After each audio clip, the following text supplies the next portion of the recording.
If you want to see the swatches for the Estee Lauder palette for 2022 holiday, then stick around.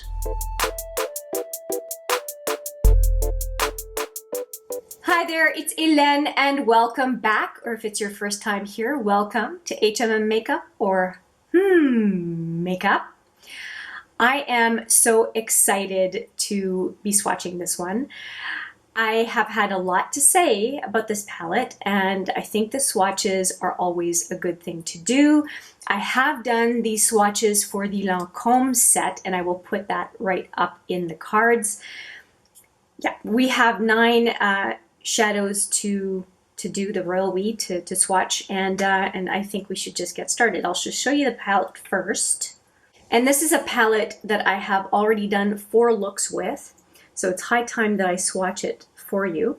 And I do plan on doing 2 more looks with it actually. So, and this one is not a look that I did with the holiday sets. This is actually the Metropolis palette by Natasha Denona, if you are curious. So that is what that looks like. I really enjoyed creating this look, and I wanted to change from the holiday sets. I've been using the holiday sets for almost all my looks in videos lately. I wanted to do something just for me, you know? Yeah, sometimes you gotta do this. All right, so anyway, I'm going to be swatching them in trios.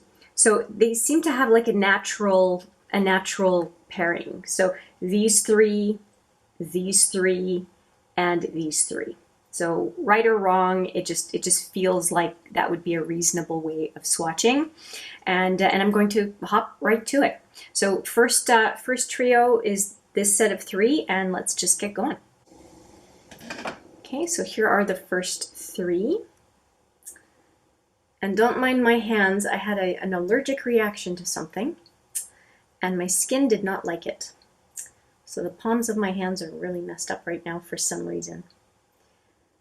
Oh, yeah, okay, so that's nice. Now, I liked this kind of peachy gold. I did definitely enjoy it, so I'm not surprised that it swatches really well.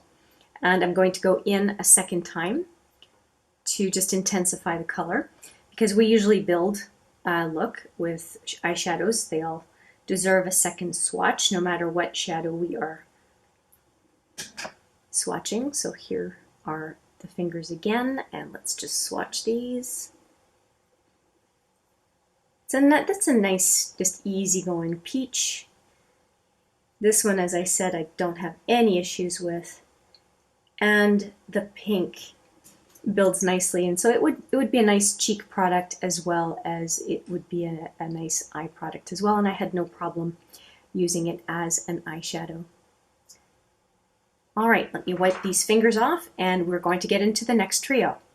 Okay, so the next trio is this set of 3, and this trio really looks like a match made in heaven as far as the color intensity and type of each one.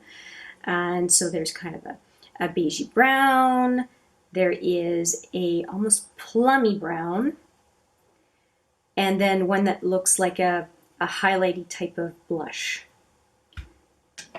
So that is these 3. So let's see how these swatch. Yeah, this one was quite nice when I used it. Did not expect anything different in the swatch. This one is a brown, but it has kind of burgundy flecks in it, and so it's not a matte. You will definitely see some shine, some micro glitter in there, and then this kind of a peachy blush, peachy glowy blush. So that is the set of 3 right there, and I will double swatch. I would say that the center trio was my favorite for a few reasons. You know, as far as pairing each trio, this set of 3 was a really nice set to match up together.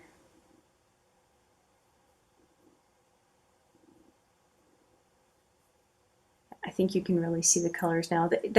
That is a set of colors that they're just really easy to work with. They swatch well, they apply well on the eye. I didn't have an issue with that trio. Now we're headed into the problematic trio, specifically for one color. So this set of 3 is a troublesome trio. This black is really, really tough to pick up as a color. Maybe it'll swatch well with the fingers, but with a brush, I could just not pick up the color. It was really frustrating. There's a look I did with, well, I was using the black. It's a recent look actually, and oh, I was so frustrated. The black just would not pick up, and of course on the finger it seems to pick up, but on a brush it was impossible. Okay, so here's the last trio. So this one is a very pretty color, great for the brow bone. And then we have this lackluster black and the blushy burgundy. It's almost like a burgundy peach. It is a burgundy peach, not almost. It is a burgundy peach. And here are the fingers. I'm going to go in one more time. And I am really going into that black. I'm really trying to pick up product, so hopefully it will build for us. That's a little bit better. But still kind of lackluster, kind of patchy. And I do really like this last color. Okay, so that is everything from the Estee Lauder palette. In the swatches, nothing looks to be all that problematic except for the black. This one might be a little bit deeper, and that could be just how I picked up the swatch, but it might actually have to do with the micro glitter, preventing it from being a smooth swatch like a matte would be. But you can still see how that color would look on the eye. And I did use it, one of the things I did in one look was used it as a liner on the lower lash line. It worked fine. Yeah, I don't have a problem with any of the colors except for the black. I think that all the colors virtually, this one maybe gets half marks, but most of the colors except for those two, this one and this one, they seem to swatch reasonably well. The big problem I have with the palette is the matte black, the size of the palette relative to other options out there for holiday kits.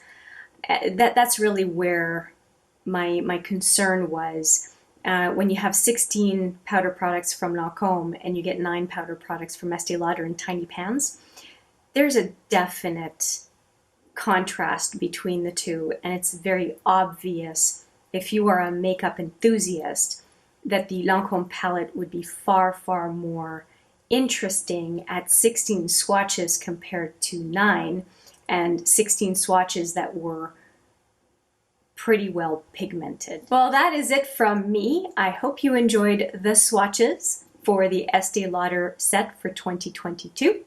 And yeah, that's it. I will say thank you so much for watching. I appreciate it every single time. And I look forward to seeing you in the next video. But for now, as always, take care.